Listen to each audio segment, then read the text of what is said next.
I have here guys, no? Ang utak nito lahat ay, so kita naman yung mga napakagandang decorations. That's the beauty. Napakagandang dilag. Magandang.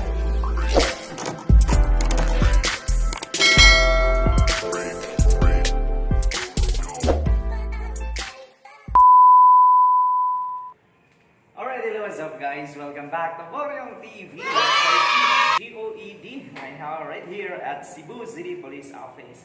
Alright, for today's video, no, itutur ko po kayo sa napakagandang Christmas decorations dito po, no, sa Cebu City Police Office, courtesy of our members of Task Force Kasaligan. Okay, but before that, no, huwag kalimutang mag-subscribe sa YouTube channel ng Boryong TV. Click subscribe and hit the notification bell so that you will be updated for our upcoming videos. Okay, tara guys, ikot na tayo.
Sige, so I have here guys, no? Ang utak nito lahat ay, so kita naman yung mga napakagandang decorations. That's the beauty. Napakagandang dilag, magandang binibini ng Cebu City Police Office. Of course, proud member of Task Force Kasaligan. Hi! What's your name? My name is Jake Montes. I'm Jamaica Snap 18.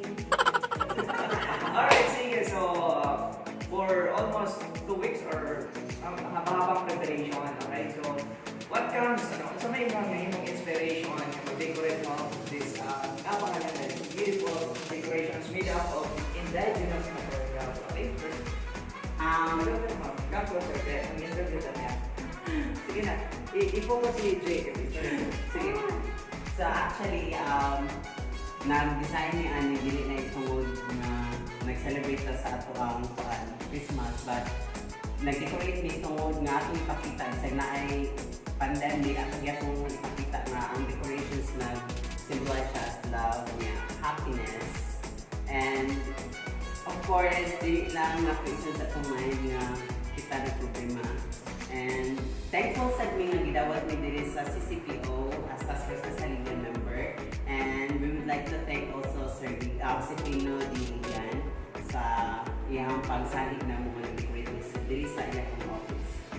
Alright, how about you, Jazz? What's your inspiration? May mga colorful mga decorations dito sa CCPO. Motivation sa self na dapat sa pandemic i-feel dyan po nato ang Christmas. No? Dili na magpadala sa mga nahitabo, labi na sa bagyo karon nga nahitabo sa Manila sa Cagayan. Alright, yun. The proud member of Task Force Kasaligan, no? Sila nag-decorate niya. So, kita niya. Grabe guys, it's a colorful Christmas decorations. May pink, may yellow, white, and blue. lahat ng kulay na dito na po. And of course, dahil yan sa kanila. Okay, so, alright.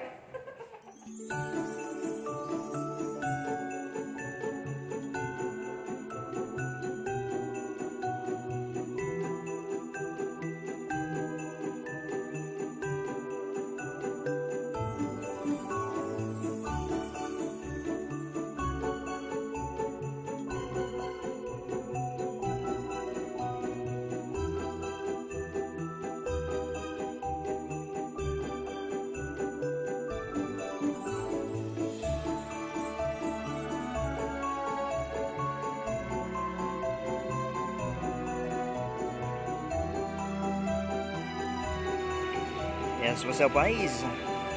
So ito po guys, yung dalawang naggagandahang dilag. Magandang babae. Naggagandahang dilag ng Task Force Kasaligan are now doing their a beautiful creation. A transformation of a Christmas tree made of saan gawa yan, sir? Shapo. Shapo. Asters. Dry flowers, wow. Yeah. So, it's for our office decoration. So, watch out po tayo sa transformation. So, in going up, pininturahan pa ng puti. It's a white Christmas here in Cebu City Police Office, particularly in the office of the City Director, Police Colonel Josefino D. Ligan. Yes, of course, no? Si Yads, kababayan ako sa Pardo, Sitio Lusimba. Kaya ka po, taga-Kugon. Kugon, Pardo, Cebu City. Hi, shout out! Task Force Kasaligan ng Cebu City. Wala sweldo, doon ang kabulan. Napas mo na. Wala tayo panglaki ano yan? Sao na lang. Nabali na noon, imbis ako yung tagaan. Ano ba kung ako'y bayaran? Ow! Alright, so busy guys sila guys. They're doing the... So, for the information of everybody, no? They are professional makeup artist, wedding planner, designer, eater, churba bells. Okay, so watch out po tayo sa transformation. No? Mga kanas-anas siya maadto sa office na mo. Yes, tomorrow. So, let's see. Let's see tomorrow if ano na yung mga mangyayari. So, again, it's made up of indigenous materials. Indigenous talaga, no? Shapo. If you know shapo, no? Shapo can be found in the mountainous area of Cebu City and sold in carbon. Asters. Mga dried flowers. And of course, no? Quick dry pintura. Kailangan talaga yan, no? Again, it's a white Christmas, no? It symbolizes hope, diba? Peace, hope, and unsa pa na diha? Happiness. Happiness, yes, it's happiness. Because amidst the COVID-19 pandemic, kinahanglan gyapon tang magmalipayon. Sakto ba ko yan? Bisan sa mga pagsulay nga natong naagyan, bisan kitag nangamumo, kinahanglan gyapon tang mubangon.